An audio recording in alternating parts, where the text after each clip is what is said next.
temas eh, de nociología y de repente también un poco de epistemología, ¿cierto? Ustedes son del semestral y me cuentan que ya están por finalizar. ¿Cuándo es el examen de San Marcos? Este sábado y el domingo, ¿cierto? Me parece, ¿no?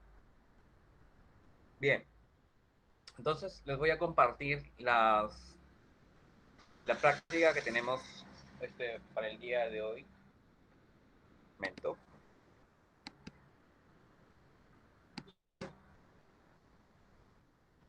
Y vamos a dar algunas acotaciones a propósito de ello. Ya, bien. Entonces, acá tenemos nuestra primera, esta es,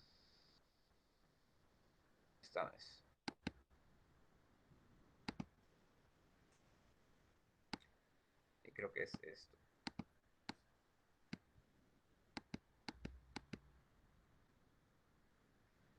Bien, entonces en este momento les estoy compartiendo el repaso que tenemos para el día de hoy,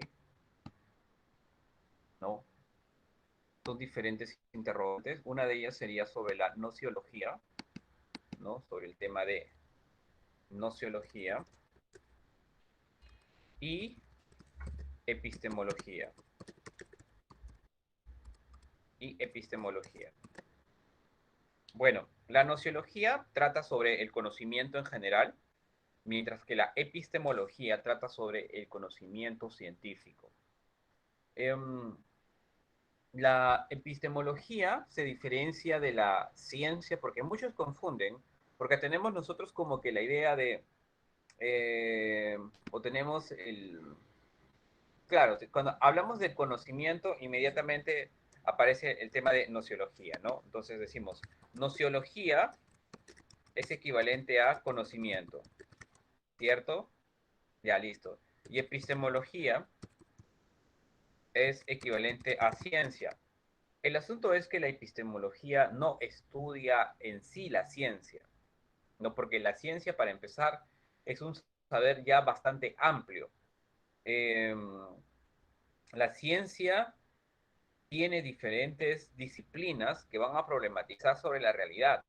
La epistemología no estudia la ciencia en particular. La epistemología lo que estudia son la estructura, así vamos a llamarlo, ¿ya? Estudia la estructura lógica lógico de la ciencia. Eso es lo que estudia la epistemología, la estructura lógica de la ciencia.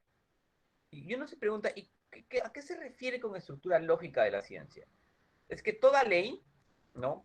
Toda ley, toda norma, toda, vamos a llamar ley y teoría, así ya, así nada más. Empezamos así, hipótesis, toda ley,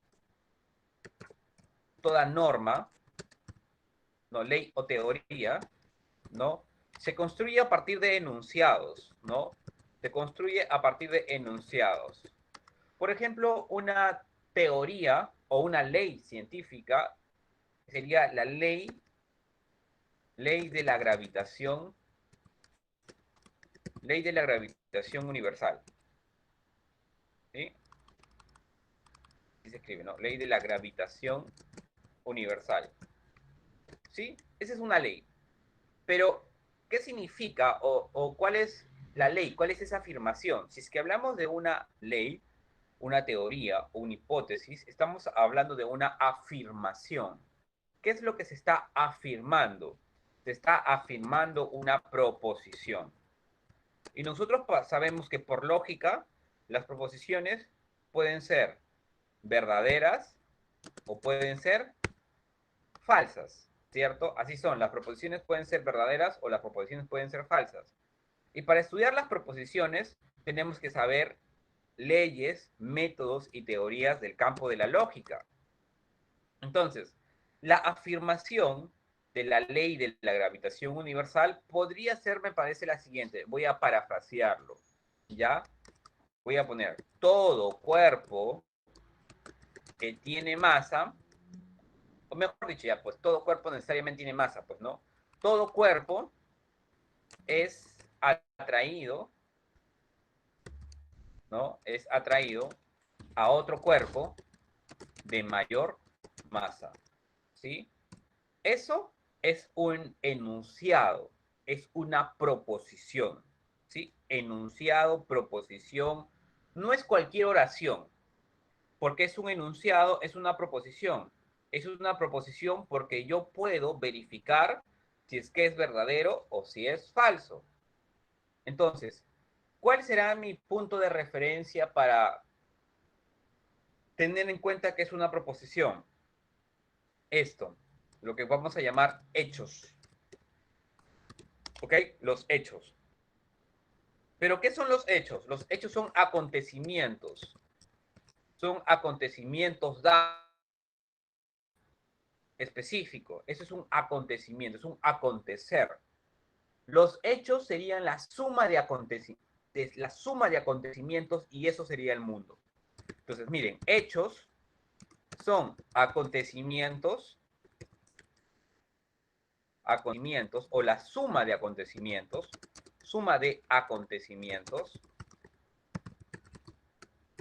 Y en otras palabras, para los, para los epistemólogos del positivismo o del Círculo de Viena, que vienen de la tradición de la filosofía del lenguaje de Wittgenstein, ¿no? Los hechos, la suma de acontecimientos sería el mundo. Eso es el mundo. ¿Ok? Y cuando yo quiero comunicar o quiero informar sobre algún hecho del mundo, ¿qué es lo que utilizo? Utilizo un código para hablar de los hechos, de los acontecimientos. Ese código sería el lenguaje. El lenguaje que me permite informar sobre los hechos. Pero hechos que pueden ser verificables. Esa palabra, atención con la palabra verificabilidad. Son verificables. ¿Qué significa que son verificables? Que son verdaderos, ¿no? Son verdaderos en relación a los hechos. Los hechos que yo puedo percatarme empíricamente, ¿no? Empíricamente, ¿sí? Empíricamente. Entonces, eh, cuando hablamos de ciencia, hablamos de un saber que da cuenta del mundo, que quiere explicar el mundo, pero no solamente explicar. Para que algo sea científico o tiene que tener carácter científico, eso que quiere explicar del mundo tiene que tener una estructura lógica, porque la explicación significa afirmación, ya sea en hipótesis, en ley o en teoría, ¿cierto? Lo que se va a explicar necesita ser informado y comunicado de tal manera que el que recibe la información pueda distinguir esta como verdadera o como falsa. Por eso, yo voy a hablar, si soy científico y quiero establecer leyes científicas, mi lenguaje, mi manera de comunicar, tiene que estar bajo un código que sea, digamos, claro, que sea demostrado, que sea perfectible, que sea falible, que sea crítico, que sea problemático y que sea sobre todo verificado desde cierta perspectiva para los neopositivistas. Es decir, que lo que yo propongo tiene que ser comparado con los hechos empíricamente, o sea, con mis sentidos. Yo tengo que ver. Llego a la conclusión, luego de hacer un análisis de los movimientos de la Luna, llego a la siguiente conclusión. Mi conclusión es la siguiente, ¿no? El lunes, ¿no? Del año 2023, ¿no? Del mes agosto, ¿no? ¿No? A las 20 horas con 40 minutos, ¿no? Habrá un eclipse. Esa es mi predicción, es mi hipótesis. ¿sí? ¿Por qué es mi hipótesis? Porque, porque a partir de una observación yo he llegado a una conclusión, pero ahora tiene que ser verificada, tiene que ser un hecho empírico. Entonces, si hoy día estamos en el año 2021 y yo quiero tener la certeza de ese enunciado, entonces yo tendré que esperar hasta el año 2023, en el mes de agosto, a las 20:40. Entonces, si es que hay un eclipse, entonces yo diré que ese enunciado es verdadero. ¿Qué es lo que estoy haciendo? Estoy verificando. Y eso es la verificación. Es un criterio que utilizan los neopositivistas para determinar cuándo un enunciado es o no es científico. Entonces, si es que seguimos el enunciado, ¿no? Que habíamos hablado hace un momento, ¿no? Todo cuerpo, todo cuerpo, eh, todo cuerpo es atraído hacia otro cuerpo de mayor masa. Esto, para que sea una ley, utilizando el criterio de verificación, yo tendría que demostrarlo en la práctica. O sea, tendría que experimentar más que demostrar. Tendría que experimentar. Tendría que coger un cuerpo, ¿no? Y luego ver si es que se atrae hacia algo que tiene mayor masa. Y esto es muy simple, y eso lo hizo Newton. ¿Qué es lo que hizo Newton? Esto, miren. Este es un cuerpo. Este es un cuerpo. La Tierra, ¿no? Es otro cuerpo. Ambos tienen masa. Pero mira cuál atrae a cuál. Mira, ven esta botella, ven cómo cae. ¡Ping! Cae, cae, cae. Miren este otro objeto. Ven este fósforo, cae. Este peine, cae. Estos lentes, caen. Díganme si no estoy demostrando, si no estoy verificando empíricamente el enunciado. ¿Sí o no? Estoy, estoy verificando que lo que está en el lenguaje, que lo que está escrito, o sea, la proposición, es correspondiente con el hecho. Entonces, desde una perspectiva neopositivista, ojo, estamos hablando de epistemología, desde una perspectiva neopositivista, eh, todo enunciado científico será científico si es que se puede verificar, o sea, si es que es verdadero. Por ahí va el asunto. No, entonces, para demostrar o para hacer la verificación, yo no necesito tener conocimiento sobre física, ¿sí o no? Yo no necesito ser un físico teórico, yo no necesito ser un astrónomo, no necesito ser un matemático para demostrar la verdad del enunciado. Solamente necesito, ¿no?, tener conocimiento sobre las reglas de la lógica. Por eso es que la epistemología no estudia la ciencia en sí particular. Lo que estudia es la estructura lógica. ¿Qué significa estructura lógica? Significa que estudia las inferencias, estudia los razonamientos, ¿no? Estudia los argumentos que tienen que seguir una línea lógica.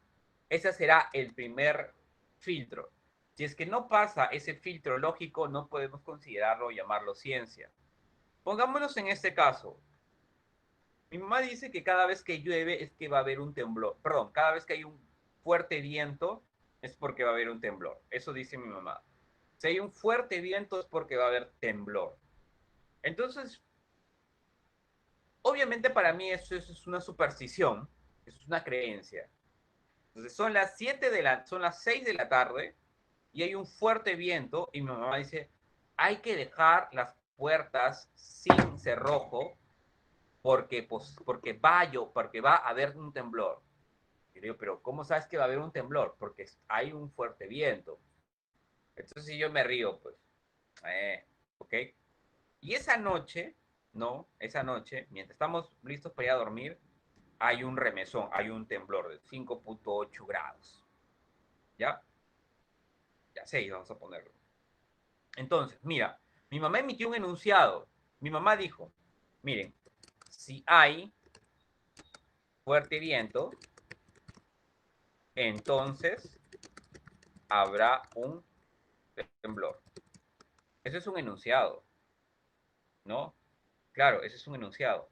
Habría que preguntarnos ahora si es que eso, si es que ese enunciado es una proposición. Lo primero, claro. El asunto es que mamá dice eso, si hay fuerte viento, entonces habrá un temblor, y luego hay temblor. Tú no podrías decir que eso es ciencia, que eso es un enunciado científico, según lo que dicen los neopositivistas, claro, porque ahí está el enunciado y es verdadero, si se dan cuenta, porque hay enunciado y hecho, enunciado y hecho. Ah, entonces es enunciado científico. No, es superstición. O sea, va mucho más allá. El asunto es estudiar la estructura lógica de los enunciados. ¿Sí? Estudiamos la estructura lógica. Es como lo que hacemos en lógica. ¿Qué es una proposición? Una proposición en un enunciado que puede ser verdadero o falso. Que quede claro que estudia la epistemología.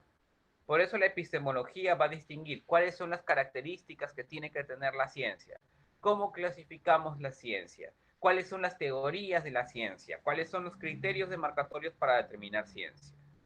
A diferencia de la nociología que estudia el conocimiento en general, ¿no? La epistemología estudia, la epistemología estudia el conocimiento de las estructuras lógicas de los enunciados científicos. Chicos, ustedes, me estoy deteniendo un poco en estos detalles. ¿Por qué? Porque ustedes son del ciclo semestral. Ustedes no son un anualito, ustedes son un ciclo semestral, ¿no? Que ya tienen que tener cierto criterio en estos pequeños detalles. Para un alumno de anual le decimos, ok, nociología, conocimiento, epistemología, ciencia, ¿ya? Pero, ¿dónde está el detalle? El detalle está en estas sutilezas o en estos pequeños asuntos. La epistemología estudia la lógica de la ciencia. Ahí quiero llegar. Estudia la lógica de la ciencia. Un epistemólogo no es aquel pues que está haciendo el mismo trabajo que un geólogo, ¿no? O que un astrónomo. No, un epistemólogo ni siquiera tiene la menor idea de qué es lo que se hace en astronomía o qué es lo que hace un físico. Lo único que él va a hacer es estudiar el orden y la estructura lógica de su teoría. Cuando ustedes vayan a la universidad, van a hacer trabajos científicos, ¿verdad? Todo trabajo científico o todo trabajo de investigación en la universidad es un trabajo de corte científico, ¿sí? Entonces, todo trabajo partirá de un problema, ¿cierto?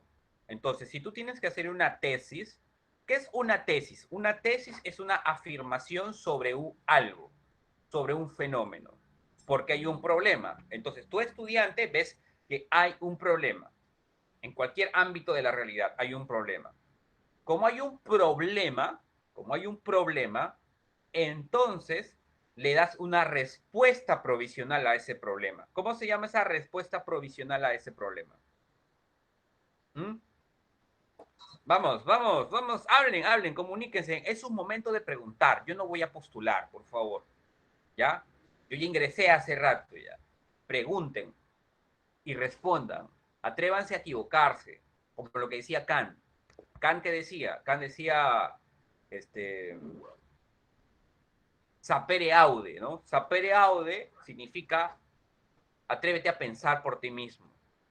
Entonces, Vamos. Hipótesis. Sí, Alex, pero tienes que tener la certeza. Eso es una hipótesis. No me preguntes, eso es una hipótesis. Tú vas a la universidad. A ver, Alex, ¿a qué postulas en la universidad? Cuéntame, te voy a tomar como ejemplo, ya que te animaste a hablar. ¿Qué vas a estudiar en la universidad? ¿Qué quieres? Mm, Ingeniería civil. Ya. Alex va a estudiar ingeniería civil. Entonces, el problema, los problemas que va a haber Alex dentro de su carrera, que es una ciencia práctica, está dentro de las ciencias prácticas, todas las ingenierías están dentro de las ciencias prácticas, está relacionado pues con las, la distribución, la organización eh, del hombre y sus entidades en un espacio, ¿no? Y sus relaciones en la ingeniería civil. Entonces, él va a evidenciar un problema, ¿cierto? Digamos que la ingeniería civil, pues, por decir, estoy haciendo muy tosco, Alex, con mi ejemplo, ¿ya? El problema del tráfico, él tiene que hacer un trabajo. Entonces, a él le interesa mucho esto porque él quiere mejorar las condiciones de vida de las personas que se transportan de un lugar al otro. Entonces, él ha observado que ahí hay un problema. Hay un problema que también implica una pérdida de horas, hombre y trabajo. Ahí hay un problema, ¿no? Ese es un problema. Entonces, Alex dice, ok, entonces de repente si es que mejoramos el sistema vial, entonces podemos nosotros ser más eficientes en el momento de ejecutar un trabajo y de repente también de producir y también descansar, ¿no? Darle mayor calidad de vida a las personas, ¿no? Él observa. Entonces él dice, ¿cuál es el problema del tráfico en Lima? ¿No? Hay una pregunta, está formulando una pregunta. El asunto es que su primera formulación del problema, ¿no? Es muy genérica.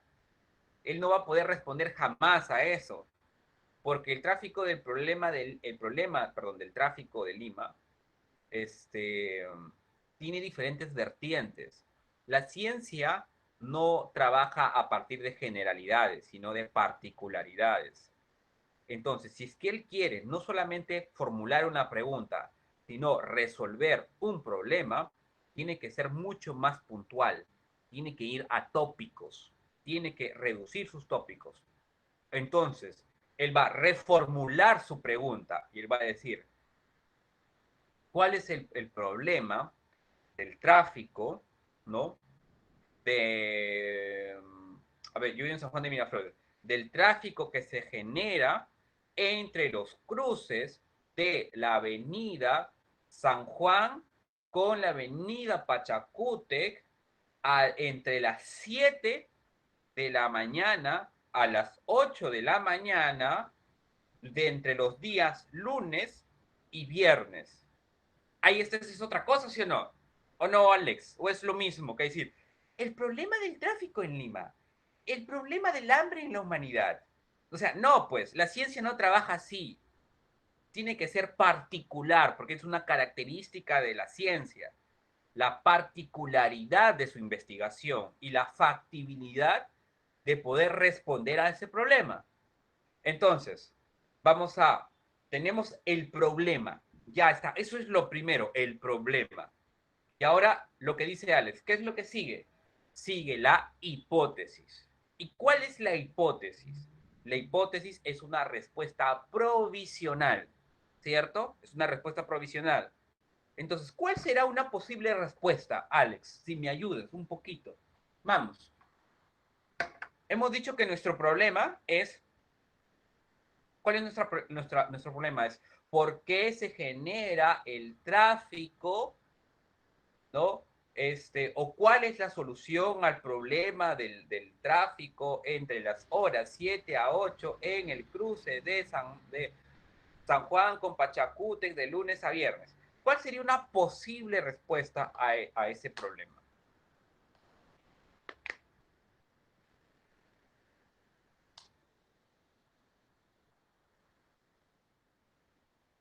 Me voy a atrever a... Ok, digamos. digamos. El problema es un problema vial, ¿cierto? Es un problema que hay un cruce o un puente que hay que hacer y estas cosas. Entonces, eso lo que tú acabas de decir, ¿no? De la manera más, como que más general posible, porque hay que ajustarlo, ¿sí? Y hay que justificarlo. Eso podría ser una hipótesis, ¿no? Eso podría ser una hipótesis, Alex. Entonces, tenemos, en primer lugar, un problema. Ese problema surge a partir de la observación. A partir de la observación. ¿Cierto? Luego está la respuesta a ese problema que le vamos a llamar la hipótesis, que es una respuesta provisional. Provisional. ¿Sí? Ahora, pero esta hipótesis, construir caminos, ¿sí? No tiene que estar escrito en infinitivo, pues, ¿no? Tiene que ser una afirmación.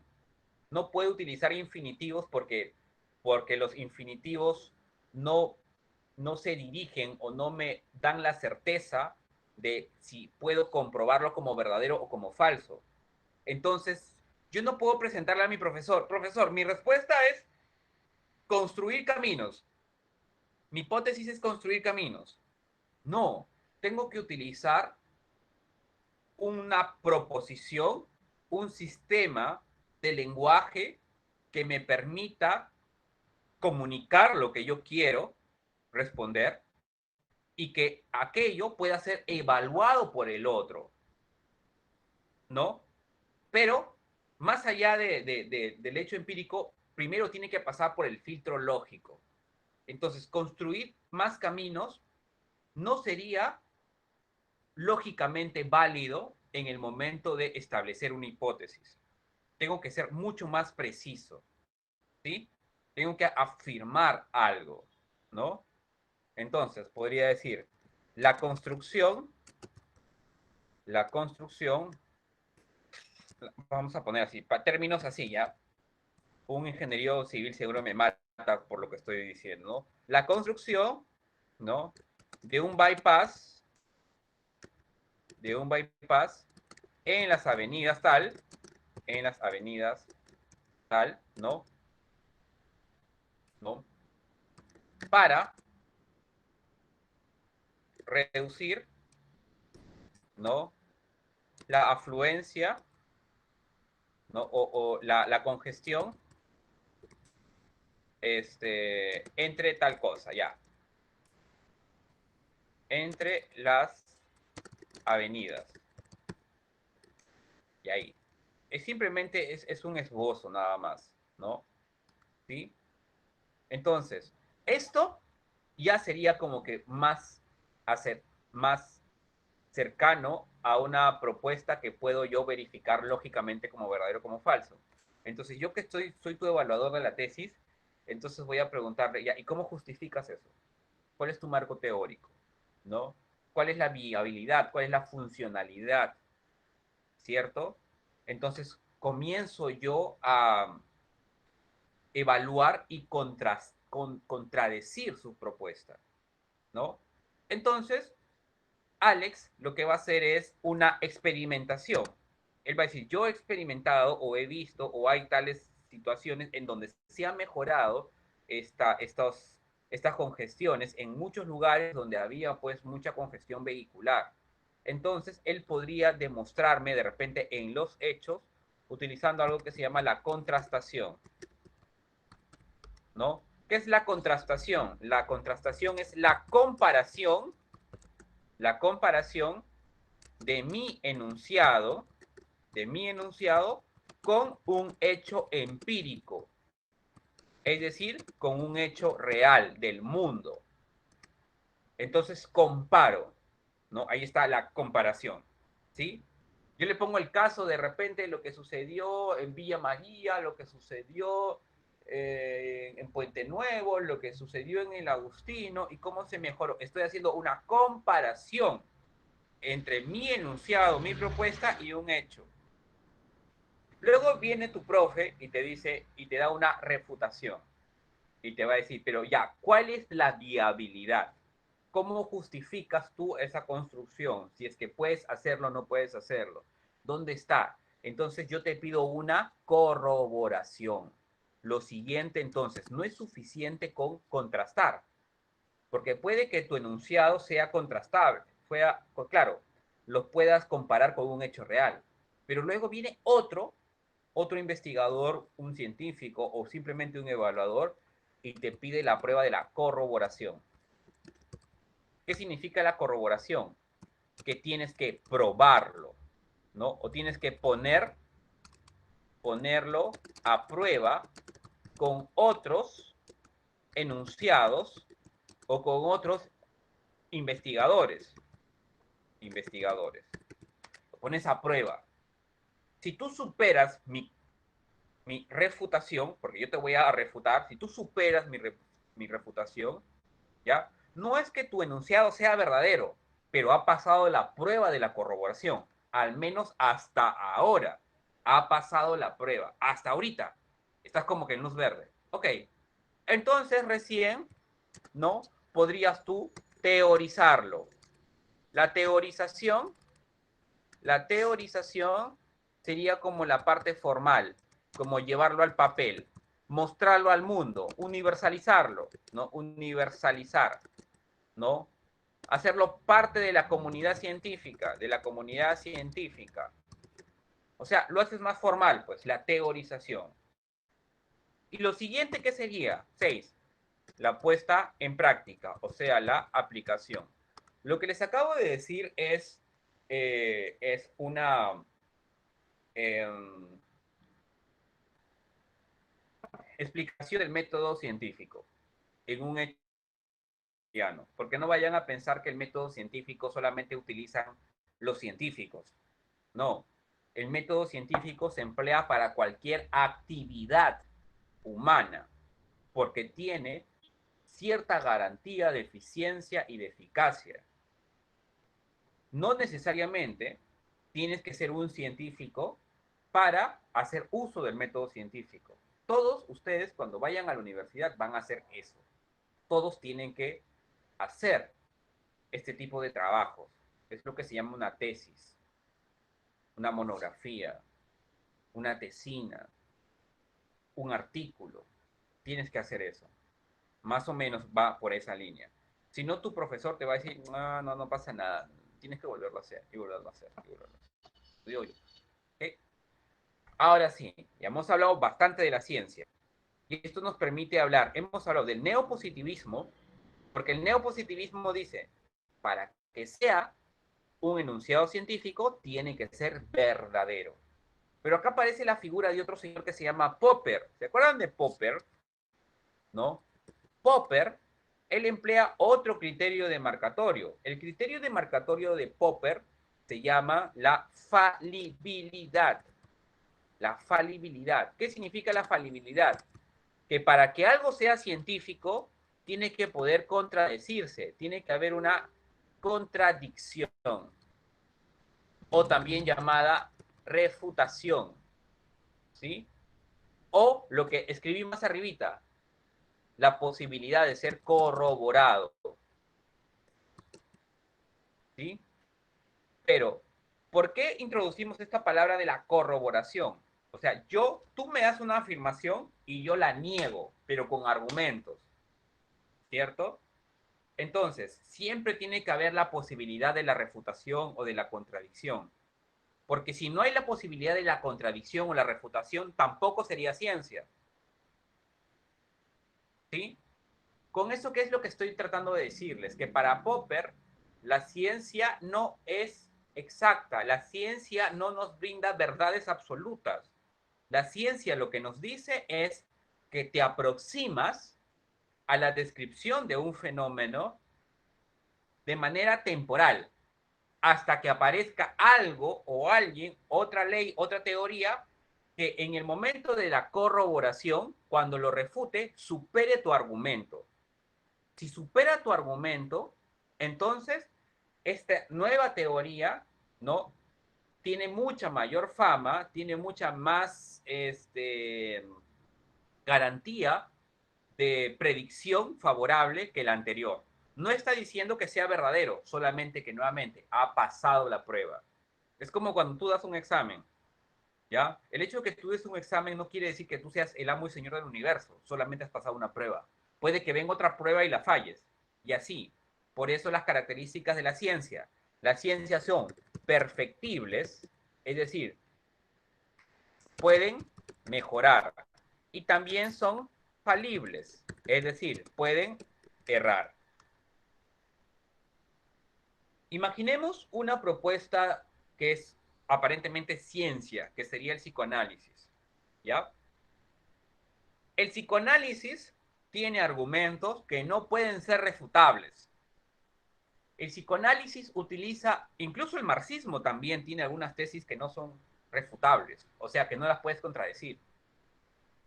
Pongamos un ejemplo del psicoanálisis, ¿ya? Este, tú vas donde un médico, donde un psicólogo, para que te hagan una entrevista, ¿no? Laboral, te mandan tu trabajo a un psicólogo, ¿no? Entonces tú vas donde el psicólogo y le dices, bueno, yo estoy acá porque, bueno, tengo que pasar la entrevista, ¿no? Una entrevista de rigor, una prueba psicológica. Y entonces el psicólogo, que es un psicólogo psicoanalista, te dice, ¿no has venido acaso porque tienes algún problema? ¿Tienes acaso tú algún problema? Y dices, no, yo no tengo ningún problema. No tengo ningún problema. Yo he venido porque tengo que pasar mi prueba psicológica, me han mandado el trabajo. Y dices, no, seguro tú estás utilizando el mecanismo de defensa de la negación. Estás negando porque no quieres aceptar que necesitas ayuda. Entonces, yo no tengo ningún problema, o sea, yo estoy bien. Yo solamente he venido porque me han mandado el trabajo y ya. Ah, estás racionalizando. ¿Qué significa racionalizar? Justificando racionalmente, ¿no? Un hecho. Entonces dices, no, lo que pasa es que yo soy profesor, entonces se me tienen que hacer algunas evaluaciones desde un enfoque psicológico, ¿no? Para, bueno, no sé, de rigor. Ah, entonces tú lo que estás haciendo, estás eh, sublimando. Ah, eso me dice el psicoanalítico, ¿no? Lo que pasa es que tú estás en un estado de sublimación, ¿no? Como tienes algunos conflictos internos, traumas de tu infancia, como tienes deseos insatisfechos, seguro de niño tu papá no te escuchaba, seguro de niño nadie te prestaba atención, entonces para superar ese deseo de atención, te volviste profesor para que los alumnos te escuchen y haya personas que te puedan escuchar. Entonces yo les pregunto, jóvenes, ¿en algún momento yo puedo refutar la tesis psicoanalista? ¿Puedo o no puedo refutar? ¿Sí o no? Solamente te pido dos respuestas, sí o no. ¿Puedo o no puedo refutarla? O como diría Popper, ¿puedo o no puedo falsear? Responda, ¿se puede o no se puede falsear? ¿Puedo yo refutar su tesis? ¿Mm?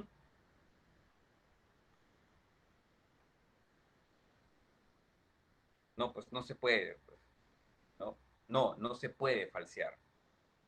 Entonces, pregunta, para Popper, ¿el psicoanálisis sería considerado ciencia o pseudociencia?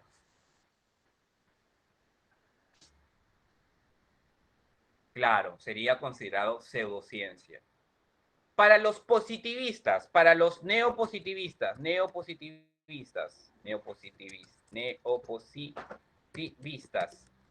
que hablan de la verificación, ¿no? De la verificación. Es decir, que el enunciado se tiene que contrastar con el hecho. El enunciado del psicoanalista es que, bueno, mis problemas actuales de ira incontenible, ¿no? Se deben a que de niño, pues, tuve un problema, un trauma. Pregunta, ¿se puede verificar eso? Bueno, uno de tus problemas del lenguaje es porque de niño, ¿no? Te gritaron o te hablaron feo cuando dijiste una palabra o no sé qué. Pregunta, ¿se puede verificar? puede verificar ese enunciado? Sinceramente, ¿qué significa verificar? Verificar significa comparar el hecho con lo que estás afirmando. ¿Puedes verificar eso? ¿Puedes decir es verdadero? O como te dicen, pues, a ver, vamos a interpretar tu sueño. No, claro, es lo que dice Katy Ernesto Azucena. No se puede verificar, ¿ya? No se puede verificar. Entonces, como no se puede verificar, tampoco sería considerado un enunciado científico. Entonces, para el neopositivista, ¿no? ¿El psicoanálisis es ciencia o pseudociencia?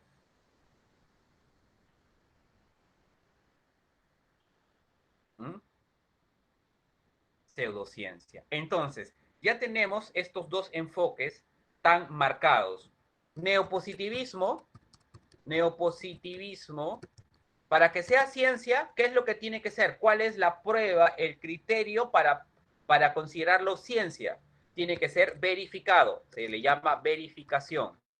Para el racionalista crítico, no se llama como el de Popper, el falsacionismo o el racionalismo.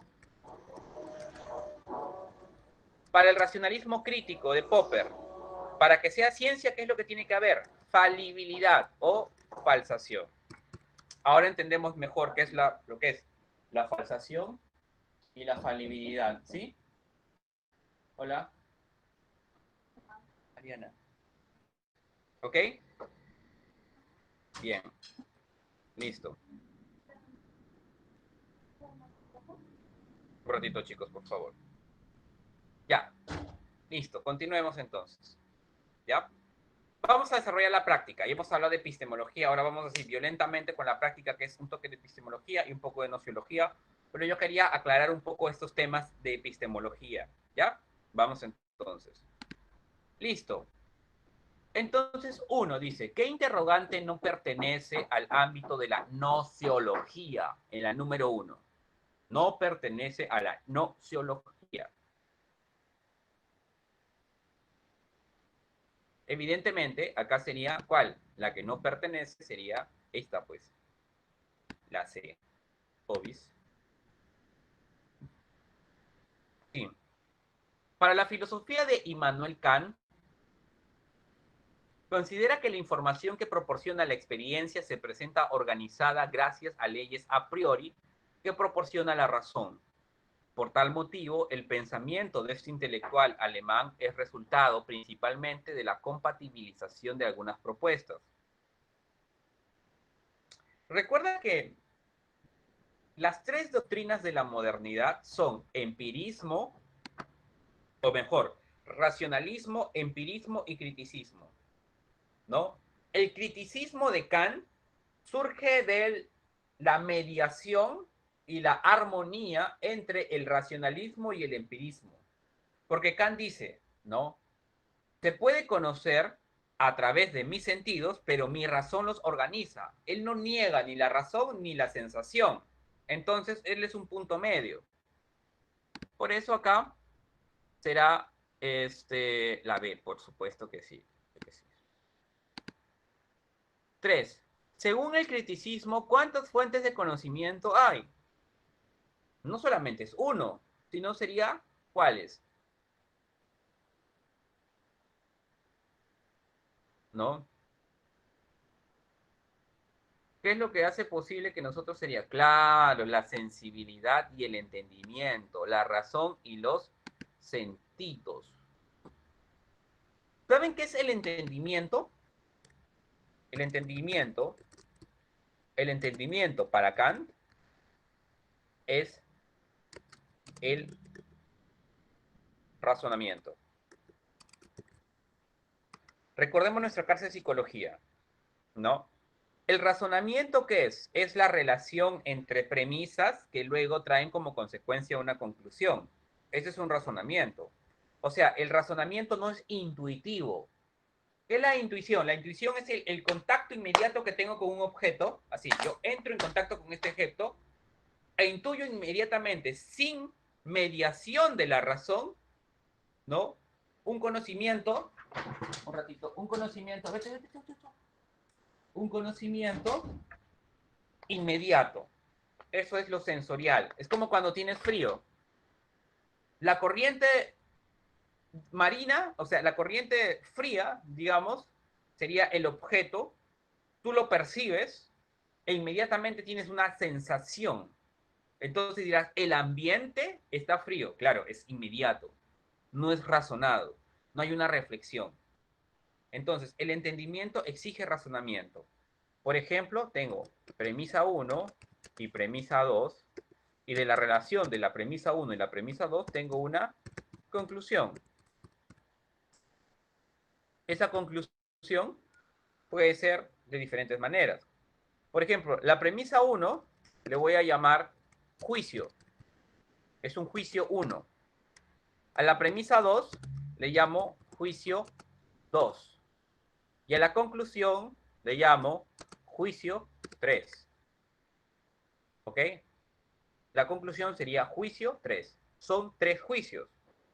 Porque un juicio es una afirmación, ¿no? El juicio 3 surge de la relación entre 1 y 2. Ahora, Kant va a añadir a eso, hay diferentes tipos de juicio para construir mis conclusiones. Entonces, hay juicios ¿de qué tipo?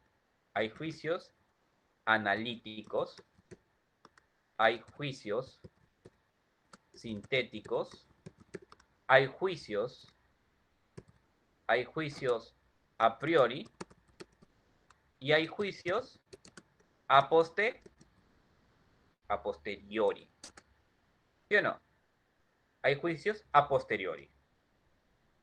Mira, para llegar a un conocimiento de algo, voy a relacionar diferentes juicios y mi conclusión podría ser un juicio, ¿no? Mi conclusión podría ser un juicio analítico, analítico a priori. O podría ser un juicio sintético a priori, o podría ser a posteriori. A posteriori. ¿De qué trata? Hay que saber qué es un juicio analítico, sintético, a priori, a posteriori. Ya sabemos que a priori es antes de la experiencia y a posteriori es después de la experiencia. Sana es dulce. ¿Qué tipo de juicio será? ¿A priori o a posteriori? Respondan rapidito, chicos. Vamos, vamos. A posteriori. Ya, ese es un juicio a posteriori. Listo, se acabó. Es un juicio a posteriori. ¿Ya? El juicio, todo cuerpo es extenso. ¿Qué tipo de juicio será? ¿A priori o a posteriori?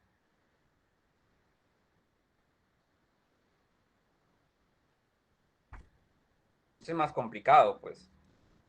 Todo cuerpo es extenso o todo cuerpo tiene extensión. ¿Qué será? ¿A priori o a posteriori?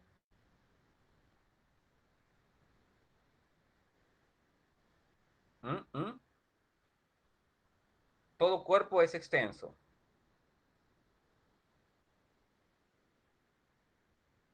Eso es un juicio, ¿ya? Ese es un juicio a priori, pero que surge de un juicio analítico. Será es a priori analítico o un analítico a priori. ¿Sí? ¿Cómo es eso? A ver, analítico significa algo. Un juicio es analítico si es que su o el sujeto está contenido en el predicado. ¿Ya? Entonces, cuando tú piensas en cuerpo, ¿todo cuerpo acaso no es extenso? ¿O conoces algún cuerpo que no sea extenso? O sea, ¿qué significa que tiene extensión? Que tiene medida, pues. Pregunta, ¿conoces algún cuerpo ¿Que no sea extenso? Dígame, chicos, sí, no. ¿Existe? No, no hay ningún cuerpo que no sea extenso. O sea, que se pueda medir, porque hasta el gas se puede medir. ¿Sí o no? Entonces, si yo digo todo cuerpo es extenso, inmediatamente diré, entonces, el sujeto está contenido en el predicado, extensión. ¿Sí? ¿Cómo llego yo a esas conclusiones? Porque son razonamientos, son productos puros de mi razón, ¿cierto? Entonces, como son producto de mi razón pura, serán a priori, como todos los juicios matemáticos, ¿sí? En cambio, por ejemplo, en la física, ¿sí? Como el enunciado,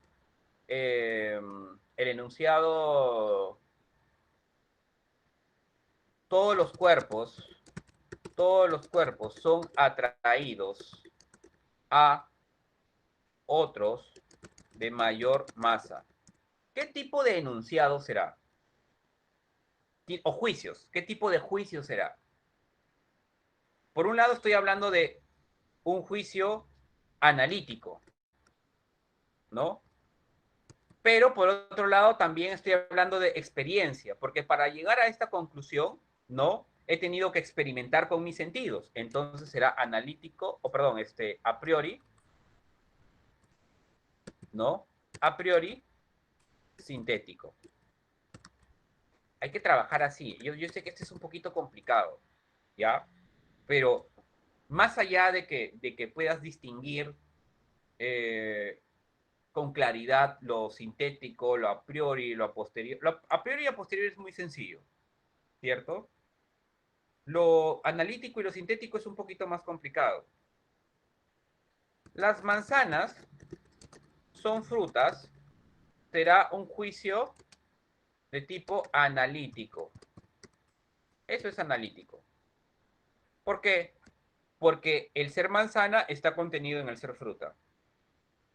Las manzanas son verdes, será sintético.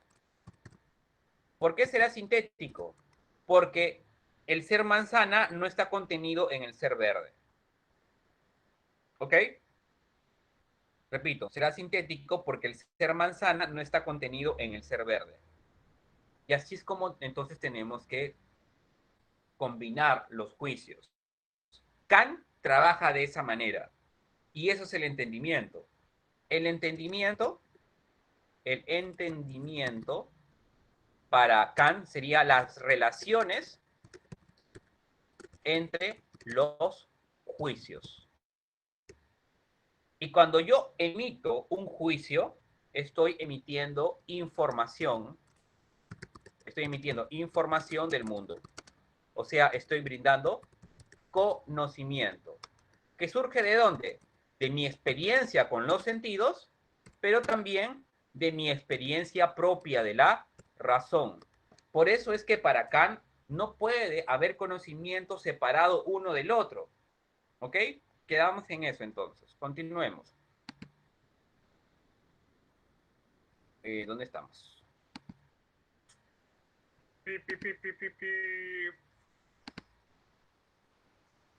¿Estás? ¿Dónde estás? Uy, se me acabó. ¿Dónde está? No lo veo. ¿Dónde está nuestra práctica? Aquí está.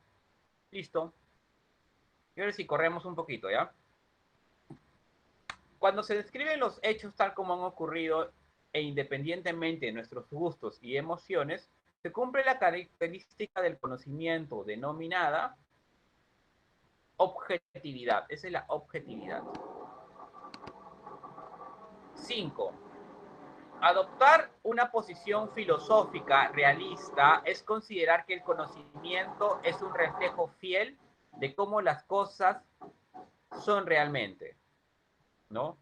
Es decir, para un realista no hay problema del conocimiento, más o menos, como que lo que yo conozco es lo que es, ¿sí? No hay actividad. Para Kant, cuando el sujeto entra en contacto con el sujeto ejerce una acción sobre el objeto y la idea que él va a tener ha pasado por las limitaciones sensoriales y racionales del sujeto. Es como que, es como un perro. Los perros solamente ven tonalidades grises. Y yo le presento una manzana roja al perro. El perro es el sujeto y la manzana es el objeto. ¿Qué idea tendrá el perro de la manzana? Una manzana que sea de tipo ploma. Pero para mí, ser humano, la manzana será roja. Entonces, no es que sea un mero reflejo, como si fuera una imagen. Para el realista es simplemente un reflejo. Sin embargo, para el fenomenalista, como Kant, el sujeto tendría una acción sobre el objeto. Por eso acá, ¿cuál sería la respuesta? Todos los conocemos son apariencias. No, la 5 sería el sujeto es fiel representación de la realidad. El hombre puede conocer las cosas tal como son. Sería la A. Sería la A. 6. Fernando prefiere no intervenir en las discusiones porque cree que así estará tranquilo, sin problemas con nadie. Fernando tiene una actitud muy parecida a la de esta, ¿no? Según Pirrón, suspende el juicio, hace pojé, porque no hay ninguna certeza. 7. Experimentar es la práctica científica de transformar y controlar el objeto de estudio, procedimiento que se realiza principalmente en un laboratorio. De ahí que la práctica de la experimentación se relaciona principalmente con el quehacer científico. La experimentación se relaciona principalmente con lo relacionado con las ciencias naturales y las ciencias sociales, porque está hablando básicamente solo de la experimentación. Las entidades formales, como las matemáticas, se demuestran, no necesariamente se experimentan, por eso la 7 sería la B. 8. ¿En qué rama de la clasificación de la ciencia, según su objeto de estudio, se encuentra la ciencia que aborda el problema relacionados con la constitución de la inferencia? Eso está en el campo de la lógica, y eso es una ciencia. No, no. Clasifica bien. La ciencia se clasifica en formal y fáctica. Formal, matemáticas, lógica. Fáctica, ciencias naturales y ciencias sociales. Acá se está refiriendo a qué? A las ciencias formales. No te emociones. 9. Al prescribir la aplicación de ampollas antibióticos para cortar de raíz una determinada infección, un médico confía en que su paciente experimentará una notable.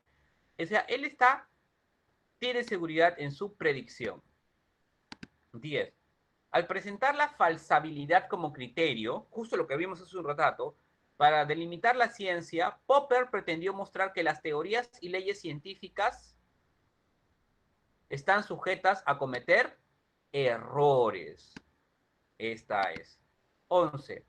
A medida que avanzan las investigaciones sobre medicina, aparecen mayores especializaciones médicas que investigan sobre aspectos cada vez más específicos. Esa es la palabra clave, específicos, dentro del campo de la salud.